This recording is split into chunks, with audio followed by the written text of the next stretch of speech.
Okay, it is a seventh sum. This is your balance sheet.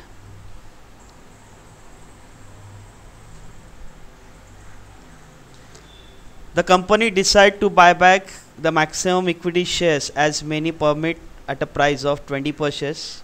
Find out the maximum number of shares to be buyback and pass the journal entry. Prepare the balance sheet after buyback. October 2006 और 2007 में ये सब पूछा गया था. Okay चलो first will start our same working. First working है हम लोग का. Calculate the limit of 25% of own fund. Equity share 8 lakhs into 10 that is 80 lakhs हो गया हम लोग का. प्रेफरेंसेस फिलहाल नहीं है तो दोनों मिला के हम लोग का 80 lakhs. Security premium balance sheet में दिया है that is 20 lakhs. Divisible profit and loss and revenue reserve दिया है अभी तो दोनों भी डिविजिबल प्रॉफिट आपका तो 50 lakhs 10 lakhs मिला के हो गया 60 lakhs. 80 lakhs 20 lakhs 60 lakhs मिला के आपका 1 crore 60 lakhs हो रहा है. वो हम लोग का ओन फंड हुआ और उस ओन फंड का हम लोग को 25% निकालना है. तो ओन फंड का 25% आ रहा है हम लोग का 40 lakhs. हम लोग ने उसको नाम स्पेसिफाई किया है ए. चलो ये भी वर्किंग कॉपी करके ले लो पहला. नेक्स्ट वर्किंग आएगा हम लोग का. Calculate the minimum own fund remaining after buyback. तो ओन फंड हम लोग का 1 crore 60 lakhs है. 50% ऑफ लोन फंड तो हम लोग के पास दो लोन फंड एक 11% डिवेंचर्स है और बैंक लोन है. 20 lakhs तो दोनों मिला के हम लोग का 40 lakhs हुआ. इस 40 lakhs का हम लोग कितना परसेंट निकालेंगे 50% तो हम लोग का हो रहा है 20 lakhs. तो 1 crore 60 lakhs में से 20 lakhs माइनस हो गया तो हम लोग का आ गया 1 crore 40 lakhs. तो उसको हम लोग नाम देंगे बी. ये हम लोग का सेकेंड वर्कआउट है. चलिए कॉपी करके ले लो. चलो नेक्स्ट वर्कआउट आएगा. Calculate the limit of 25% of equity share capital. Equity share capital into 25% face value. तो 10 रुपीज़ फेस वैल्यू है और 20 रुपीज़ हम लोग का ऑफर प्राइस है. We are going to buy back at ₹20. तो ये थर्ड वर्कआउट हो गया. चलिए अभी कॉपी करके ले लो. चलो नेक्स्ट. अब तीनों में से जो हाईएस्ट है हम लोग का 40 lakhs वो हम लोग कंसिडर करते हैं. तो राइट दिस. और उसके बाद हम लोग का नेक्स्ट वर्कआउट रहेगा. डेब्ट कैपिटल इक्विटी रेशियो निकालना है हम लोग को. वो 2:1 से ज़्यादा होना नहीं चाहिए. तो formula loan fund minus own fund minus buyback amount. तो हम लोग का बायबैक अमाउंट 40 lakhs फिक्स हुआ है. तो 1 crore 60 lakhs में से 40 lakhs माइनस हो गया तो 1 crore 20 lakhs divide by 40 lakhs तो आया 0.33:1. तो 2 से कम है so we can proceed to buy back as a ratio does not exceed 2:1 limit. चलो नाउ नेक्स्ट वर्कआउट है हम लोग का. Number of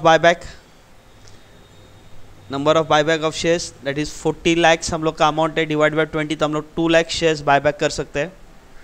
20 rupees offer price है तो 10 रुपीज़ फेस वैल्यू हो गया. 10 रुपीज़ हम लोग का प्रीमियम. चलिए कॉपी करके ले लो. चलो नेक्स्ट हम लोग का equity share capital 2 lakhs into 10 20 lakhs देना है. फ्रेश इशू फिलहाल वापस इस सब में कुछ भी नहीं है तो पूरा का पूरा हम लोग डिविजिबल प्रॉफिट से यूज़ करें और वो जो डिविजिबल प्रॉफिट का नाम है हम लोग का profit and loss account. Next workout आएगा हम लोग का premium on buyback 2 lakhs into 10 वापस 20 lakhs. और ये 20 lakhs हम लोग को या तो सिक्योरिटी प्रीमियम या तो डिविजिबल प्रॉफिट से देना है. तो फिलहाल ये 20 lakhs पूरा हम लोग सिक्योरिटी प्रीमियम से दे रहे हैं क्योंकि हम लोग के पास इनफ सिक्योरिटी प्रीमियम पड़ा हुआ है. चलो ये भी वर्किंग कॉपी करके ले लो. Next draw the journal entry. हाँ अभी इसमें हम लोग के दो नए जर्नल एंट्री आ रहे हैं that is making of final call. तो एक रूल होता है जब तक हम लोग के शेयर्स फुल्ली पेड अप नहीं होते तब तक हम लोग बायबैक नहीं कर सकते. तो इस समय हम लोग के शेयर्स फुल्ली पेड अप नहीं थे. 2 रुपीज़ आने का था तो पहला हम लोग उसको फुल्ली पेड अप करेंगे. तो फुल्ली पेड अप करने के लिए पहला making of final call 8 lakhs into 2 that is 16 lakhs. और वही 8 lakhs पे हम लोग 2 रुपीज़ रिसीव करें that is receiving of final call. तो कहने का मतलब है जब तक आपके equity shares fully paid up नहीं होते तब तक हम लोग बायबैक कर सकते नहीं है। तो पहला हम लोग ने उनको फुल्ली पेड अप कर दिया, उसके बाद हम लोग का बायबैक का एंट्री आएगा। तो पहला मेकिंग ऑफ फाइनल कॉल और रिसीविंग ऑफ फाइनल कॉल का एंट्री करके ले लो।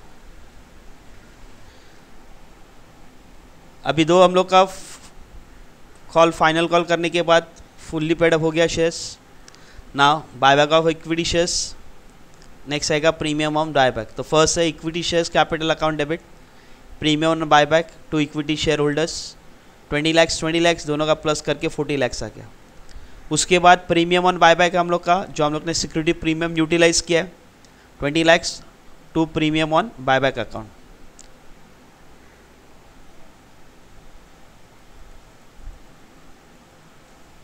नेक्स्ट एंट्री है हम लोग का ट्रांसफर टू सीआरआर। जो फर्स्ट फार्मूला है हम लोग ने जितना भी डिविजिबल प्रॉफिट यूज़ किया है उस डिविजिबल प्रॉफिट हम लोग यूज़ किया प्रॉफिट एंड लॉस, तो वो अमाउंट हम लोग के सीआरआर में जाएगा, that is capital redemption reserve.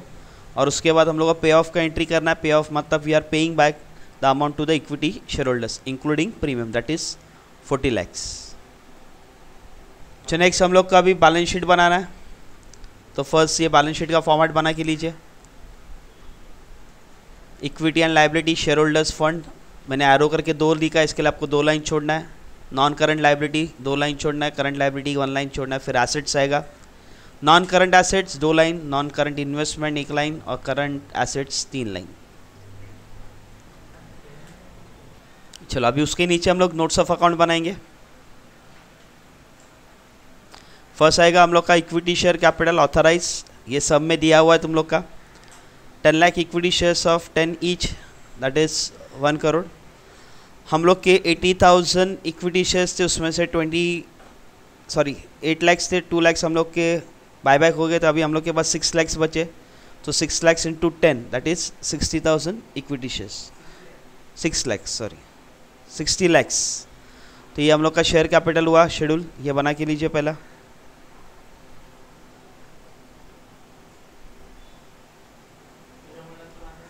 Next reserve surplus, security premium हम लोग का 20 लाख था, 20 लाख हम लोग ने यूटिलाइज किया प्रीमियम ऑन बायबैक के ऊपर। उसके बाद प्रॉफिट एंड लॉस 50 लाख था, उसमें से 20 लाख हम लोग का कैपिटल रिडम्पशन को ट्रांसफ़र हो गया, तो बचा हम लोग के पास 30 लाख। रेवेन्यू रिजर्व 10 लाख था, उसमें से हम लोग ने कुछ भी यूटिलाइज नहीं किया, तो वैसे के वैसे ही आएगा। और कैपिटल रिडम्पशन रिजर्व हम लोग का 20 लाख, तो तीनों को प्लस करके हम लोग का आ रहा है 60 लाख। नेक्स्ट आएगा हम लोग का long term borrowing, trade payables, tangible assets, ये सब कुछ हम लोग ने बैलेंस शीट से लिया है। 11% debentures, bank loan 20 lakh, total 40 lakh आ गया। ट्रेड पेबल्स, क्रेडिटर्स और बिल्स पेबल आएगा 15 लाख, ये भी बैलेंस शीट में दिया हुआ है। फिलहाल जर्नल एंट्री में इसका कोई इफेक्ट नहीं आता, तो कोई प्लस माइनस नहीं होएगा, तो आपका ये 30 लाख आ गया। Tangible assets, land and building, plant and machinery और फर्नीचर, तीनों का प्लस करके आउटर में आ गया 82 लाख।